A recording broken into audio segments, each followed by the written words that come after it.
শুভ সকাল বন্ধুরা, মিমি ঘোষ ক্রিয়েশনের আবার একটা নতুন ভিডিওতে তোমাদের সাথে দেখা। আশা করি সবাই ভালো আছো। আজ বলতে পারি আমরা একটু ভালো আছি, কারণ মায়ের হাত দুটো আর যন্ত্রণাও নেই, ব্যথাও নেই, মোটামুটি প্রায় অনেকটাই সুস্থ। কিন্তু হাত তো এখন খোলা যাবে না, ওইভাবেই 45 দিন থাকবে। তো মোটামুটি এমনি ব্যথা যন্ত্রণাটা কম, মা শুতে পারছে, রাত্রে ঘুম হচ্ছে, এটাই শান্তি। আর শীতের সকাল দেখো, ছাদে চলে এসেছি। একদিকে রোদ নেওয়া হচ্ছে গায়ে, আর স্নান হয়ে গেছে, জামা কাপড়গুলো শোকাতে দিতে এসেছি। তো আজকে কার্তিক মাসের সংক্রান্তি, কার্তিক পুজো। তো আমাদের প্রথম বছরেই যা ঠাকুর তুলে পুজো হয়েছিল, তার পরের বছর থেকে আমরা তুলসীতলাতেই দিনের বেলাতেই পুজো দিয়ে দিই। ব্রাহ্মণ মশাই সেটাই বলে গেছেন, তো সেটাই পুজো দেবো। সেই জন্য সকাল সকাল স্নান করে নিলাম। আর আজকে সংক্রান্তির দিনে আগের বছরেও তোমরা দেখেছিলে যে বাড়িতে সন্ধ্যাবেলায় একটু নাম হয়, সেটাই হবে। মা আসবে আজকে আমার, তারপরে এখানে যে দিদি বাড়ি আছে জানো, সেই দিদি আসতে বলেছি, কারণ একার পক্ষে একটু চাপ হয়ে যাবে। তো এমনি মা দিদি সবাই মাকে দেখতে আসতো, তাই আমি ভাবলাম যে একবারেই বলে দিই, তাহলে ওই দিনেই আসবে, অনুষ্ঠানেও আসা হবে আর আমারও একটু উপকার হবে। তো চলো আজকের ভিডিওটা এখান থেকেই শুরু করছি, দেখতে থাকো গোটা ভিডিওটা। কি আর বলবো, অনেক দিন ছাড়া ছাড়া ভিডিও দেওয়া হচ্ছে, কিন্তু কিছু তো করার নেই। মানে মাকে খাওয়ানো, মাকে স্নান করানো, সমস্তটাই করতে হচ্ছে। আর যেহেতু আলুর বীজ নেমেছে, তাই ও আর বাড়িতে থাকতে পারছে না। ও বাড়িতে থাকলেও অনেকটা হেল্প হতো, ও রান্না করতে পারে, মানে আনাজও কাটতে পারে, কিন্তু ও যেহেতু থাকতে পারছে না, অনেকটা চাপ হয়ে যাচ্ছে। তো চেষ্টা করব সপ্তাহেতে 3-4টে ভিডিও দেওয়ার। তো চলো এখান থেকে আজকের ভিডিওটা শুরু করছি। তো নিচে চলে এসেছি, এসে এরপরেতে আগে দিনে রাত্রেবেলা আলু ভাজা করে রেখেছিলাম, মানে সকালে 7টার মধ্যে মুড়ি নিয়ে চলে যায়, তো অত সকাল সকাল উঠে সব কাজ সেরে মুড়ি খাবারটা একটু চাপের, তাই ঠান্ডা পড়ে গেছে বলে আমি আগের দিনে মুড়ি খাবারটা করে রাখি। এই যে আলু ভাজা করে নিয়েছি, আলু ভাজাটাই গরম করে দিচ্ছি, এরপর টিফিনে ভরে দেবো। আর 3জন থাকে দোকানে। এই যে শসা, মিষ্টি, আলু ভাজা, আর পলিতে হচ্ছে মুড়ি দিই আর থালা দিয়ে দিই। আর এটা বাবার আলু ভাজা, ওদের দুজনের আলু ভাজাও, আর ওর একটা বন্ধু দোকানে থাকে, ওদের দুজনের আলু ভাজা একসাথে দিই। আর বাবা তো দোকানের ভেতরে খায়, ওই জন্য বাবার আলু ভাজাটা একটু আলাদা দিই। আর এখানেতে ওর শরবত করে রেখেছি, ওর ব্রাশটা হয়ে গেলে ওকে শরবত দিয়ে দেবো। এই যে ওর ব্রাশ হয়ে গেছে, ও রেডিও হয়ে গেছে। তো ও এরপরে বেরিয়ে যাবে। একেবারে বলে দিলাম, যেহেতু সন্ধ্যাবেলায় নাম আছে, নামের কী সব জিনিসপত্র লাগবে সেইগুলো একবারে নিয়ে চলে আসতে। যেহেতু নাম, ফুল মালা লাগবে, মিষ্টি লাগবে, বোঁদে লাগবে, একটু মানে প্রসাদের ব্যবস্থা করব, সেই জন্য বললাম যে একেবারে সব নিয়ে চলে আসতে। আর এখানেতে আমি বসিয়ে দিয়েছি চা করতে, মায়ের জন্য লিকার চা, আর আমার তো গ্রিন টি আছে, আমি গ্রিন টি খাবো, তাই চা করতে বসিয়ে দিয়েছি। বাজার থেকে আগের দিনে শাক এনেছিল, সেই শাকগুলোই ঠাকুমা বেছে দিচ্ছে, আমি কেটে নেবো। আর মাকে বললাম একটু বাইরেটায় ঘোরাঘুরি করতে, একভাবে তো ঘোরাঘুরি করতে পারছে না, ওই জন্য একটা চেয়ার দিয়েছি যে একটু করে ঘুরুন, আর তারপরে যখন ক্লান্ত লাগবে একটু চেয়ারটায় বসবেন। না হলে একভাবে বসে থাকলে পাগুলোও মানে আস্তে আস্তে খারাপের দিকে যাবে। সেই জন্য বাইরেটায় রোদ দিয়েছে, একটু হাঁটাহাঁটি করতে বসেছি। আর দেখো এদিকে আমি রান্না বসিয়ে দিয়েছি, একদিকে ভাত হচ্ছে, একদিকে আলু পোস্ত হবে। আলু পোস্তটা আগে বসিয়ে জল টেনে নিই। তো এই যে, আর আলু সবাই ছোট ছোট করে কাটে, কিন্তু আমাদের বাবা এরকম আলু ভাজার মতো লম্বা লম্বা করে আলু কেটে তার পোস্ত খেতে ভালোবাসে, ওই জন্য আমি লম্বা লম্বা করেই আলু কেটে নিয়েছি। কোনো সংক্রান্তির পুজো হয়নি, কার্তিক পুজোও হয়নি, ওই জন্য মাও মুড়ি খাবে না বললো। আর পোস্তটা ওখানেতে জল ঢেলে দিয়েছি, আস্তে আস্তে ফুটুক, ভাতটাও একদিকে হচ্ছে, আমি ততক্ষণ 1 বালতি ভিজিয়েছি ওই জামা কাপড়। আলুর বীজ তুলছে তো ধুলোয় ভর্তি হয়েছে, প্রতিদিনের কাঁচা, ওই 1 বালতি ভিজিয়েছি। এদিকটা যতক্ষণ হবে ওই দিকটা ততক্ষণ কেচে কচারে শুকাতে দিয়ে দিই, পুজো হয়ে গেলে মাকে খাইয়ে দিয়ে আমি খাবো। गंगे च यमुना चैव गोदावरी सरस्वती नर्मदे सिन्धु कावेरी जलेस्मिन् सन्निधिं कुरु पुष्पे पुष्पे महापुष्पे सुपुष्पे पुष्पसम्भवे पुष्पचर्गक्रीणेऽं किं पट्स्वामश्वासनोपवेशन मन्त्रस्तमिपृष्ठे शिशुतलं छन्द गुर्मो देवता आसनोपवेशन विनयं वृत्तित्वाधीता लोकादेवित्वं गुर्जासनम् इति गन्धपुष्पं माङ्मनसादि। তো পুজো হয়ে যেতেই মাকে আগে খাইয়ে দিয়েছি, তারপরে আমি নিজে খেয়েছি। তারপরে এই যে আবার রান্নার দিকে চলে এসেছি। এখানে পালং শাক দিয়ে বড়ি দিয়ে আর মাছ দিয়ে ঝাল হবে। এই যে মাছের ঝালও হয়ে গেছে আর পোস্তও হয়ে গেছে।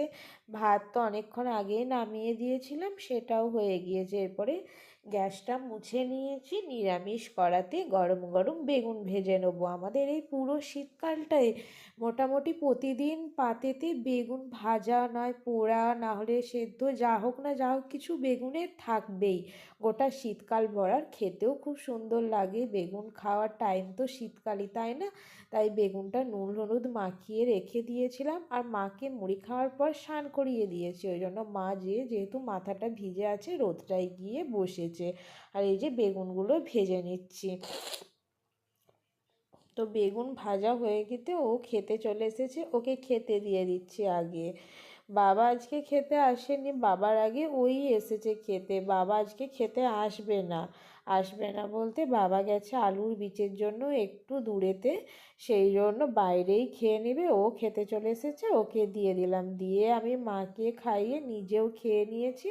এরপরে এখানে সন্ধ্যার যে রান্না হবে তার কাটাকাটি করতে বসে পড়েছি।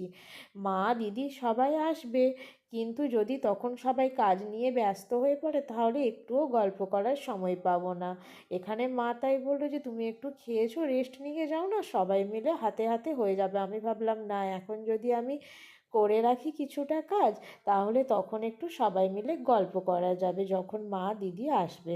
ওই জন্য আমি আলু ভাজা বেগুন ভাজা করে রাখছি। আলু ভাজা বেগুন ভাজা লুচি বোঁদে আর হচ্ছে মিষ্টি, এই হবে আজকের প্রসাদ। আর এই যে আলু ভাজায় নুন হলুদ মাখিয়ে একটু রেখে দিচ্ছি, তাহলে জল বেরিয়ে যাবে, তাহলে আর জল দিতে হবে না। ওই আলু ভাজাটার জলেতেই আলুটা ভালো সেদ্ধ হয়ে ভালো ভাজা ভাজা হয়ে যাবে। যেহেতু চন্দ্রমুখী তো তাই হালকা আঁচেতে করলে আলুটা সেদ্ধ হয়ে যাবে। এই যে তেল গরম করে একটু জিরে আর একটু শুকনো লঙ্কা ফোড়ন দিয়ে সব জল সমেত আলুটা কড়াই দিয়ে এরপরে আস্তে আস্তে ঢাকা দিয়ে ভাজতে লাগবো। এই যে জল টেনে এসেছে, আলুটাও দেখলাম সেদ্ধ হয়ে গেছে। এরপরে গ্যাসটাকে বাড়িয়ে দেবো, দিয়ে আলুটা ভেজে নেবো। আর ওই যে সকালে যে টিফিন নিয়ে গেছিলো সেই ব্যাগটাই দুপুরে নিয়ে এসেছে, টিফিন থালা সমস্ত কিছু রেখে দিয়েছি। এখানে আলুটা ভাজতে ভাজতে এগুলো একদিক দিয়ে ধুয়ে নেবো। তো এই দেখো আলু ভাজা রেডি হয়ে গেছে। আলু ভাজা হয়ে গেছে, এরপর বেগুনেতে নুন হলুদ মাখিয়ে নিয়েছি, বেগুনটাও ভেজে রাখবো। শুধু লুচিটা তখন করলেই হয়ে যাবে। মা এখন এসে পৌঁছায়নি, ফোন করলাম, বাবা বলল এই টোটো এসেছে, পুরোটাই একটা টোটোতেই আসবে, মানে যা টোটো ভাড়া করে নিয়েছে। তো বাবা বলল এই টোটো এসেছে এরপরে বেরোবো। তো আমি এখানে বেগুনগুলো কড়াইয়ে দিয়ে দিচ্ছি, এরপরে আলুর পরে বেগুনগুলো ভেজে তুলে নেবো। তো মা ঘুম থেকে উঠে পড়েছে, মা এখানে বসে আছে আর ওই যে মাইক নিয়ে চলে এসেছে। মাইকও হবে, ওই একটা মাইক আর একটা বক্স আর কি বলেছিল, কিন্তু দেখছি দুটো চং নিয়ে এসেছে, ছাদে দুটো থাকবে আর বক্সটা এখানে থাকবে। ও আমাকে বলছে তুমি ভিডিও করছো? আমি বলছি হ্যাঁ। আর এই যে আমার মাও চলে এসেছে, মা একটু আগেই এসেছে, তখন আমার হাতটা জোড়া ছিল, ঠাকুরের কাজ করছিলাম, ওই জন্য তখন ভিডিও করতে পারিনি। বাবাও এসেছিল টোটোই করে, টোটো দাঁড়িয়েছিল, বাবা আবার ওই টোটোতেই ফিরে গেছে, যেহেতু বাড়িতে ঠাকুমা বনি একা। আর মা এসেই কাপড় ছেড়েই আর ময়দা মাখতে শুরু করে দিয়েছে। মা এলে তো আমার একটা মানে সব মেয়েদের, আমার বলেই নয়, সব মেয়েদেরই একটা আলাদা রিলিফ হয়, তাই না? যে মা এসেছে মানে এরপর সব কাজ হয়ে যাবে, মা সব করে নেবে। আর দেখো এই যে আমি রাধাকৃষ্ণর মূর্তি নামিয়ে ফেলেছি, টেবিলে একটা কাঁচা পরিষ্কার তোয়ালে দিয়ে দিয়েছি। আর দিদিও চলে এসেছে ওখানেতে, মা বেলে দিচ্ছে আর দিদি ছেঁকে নিচ্ছে লুচিগুলো।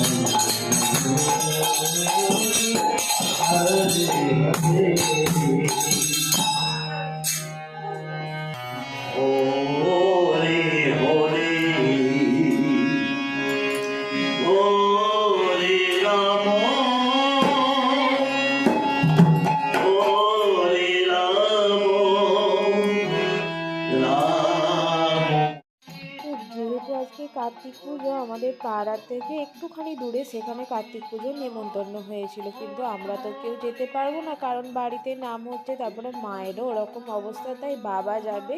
বাবাকে ওই পুজোর শাড়ি দেবো, শাড়ি আর মিষ্টিটা ব্যাগে কুড়িয়ে রেডি করে দিলাম। বাবা যাচ্ছে, ওখানেই খেয়ে আসবে। বললো যদি ভালো লাগে খাবো, যদি না লাগে তাহলে খাবো না, বাড়িতে এসে খাবো। আর মা ওই যে সপাতে বসে আছে, মা তো নিচে বসতে পারবে না, আর আমার মাও এখন আছে, সবাই এসেছে, পাড়ার জেঠিমারা, দিদি, ঠাকুমা, সবাই আমরা একসাথে বসে আছি। তো নাম সংকীর্তন সারা হলো এইমাত্র। এরপরে আমরা প্রসাদ দিয়ে দিচ্ছি, আমি আর দিদি মিলে মায়ের হাতে দিয়ে দিচ্ছি, আর মা সবাইকে দিয়ে দিচ্ছে লুচি, বোঁদে আর মিষ্টি। তো চলো আজকের ভিডিওটা এখানেই শেষ করছি, আশা করি তোমাদের ভালো লেগেছে। যদি ভালো লেগে থাকে তাহলে লাইক, কমেন্ট, শেয়ার আর অবশ্যই সাবস্ক্রাইব করে দিও। যত তাড়াতাড়ি সম্ভব আবার দেখা হবে।